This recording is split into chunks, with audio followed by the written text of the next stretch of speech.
with a sudden anger, "it appears to me that you are but very poor company this morning. I come to my old friend to be made cheer with, and you can only shake your head and look dismal. This is not friendly, sir. You are not speaking your mind." "Nay, sir," said Mr. Janeway, "be not so peevish. There is something that presses upon my spirits. Since you spoke your dream, I am grown very heavy. You must think no more of it, sir. It was but a touch of the vapours, such as comes to us lonely men as we get older and more solitary."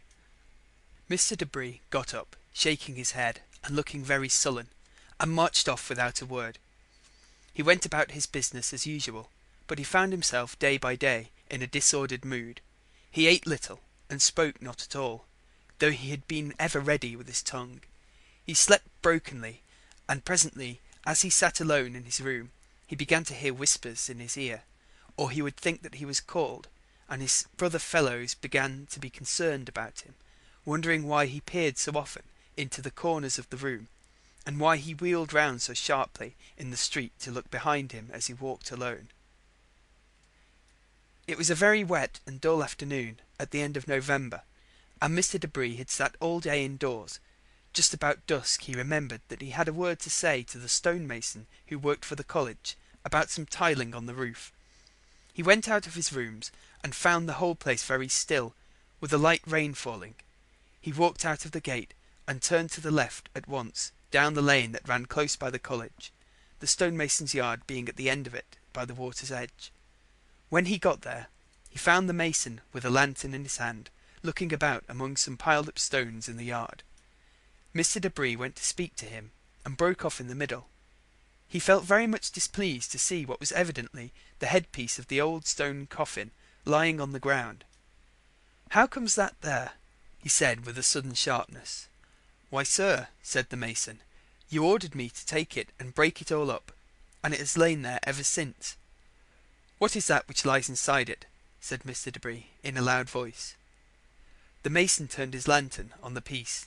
It was roughly worked, the strokes of the chisel being visible where the head had lain, and it was pierced with a hole, the use of which Mr. Debris did not like to guess. "There is nothing here," said the mason. "No," said Mr. Debris, "there is not. I see plainly now. I was dazzled. It was but the shadow. Yet I certainly thought—" He broke off, turned on his heel, and went away, the business still being unsettled. The mason stood, lantern in hand, watching him as he marched out of the yard. Then he shook his head and went into the house. A moment later, Mr. Debris was hurrying up the lane.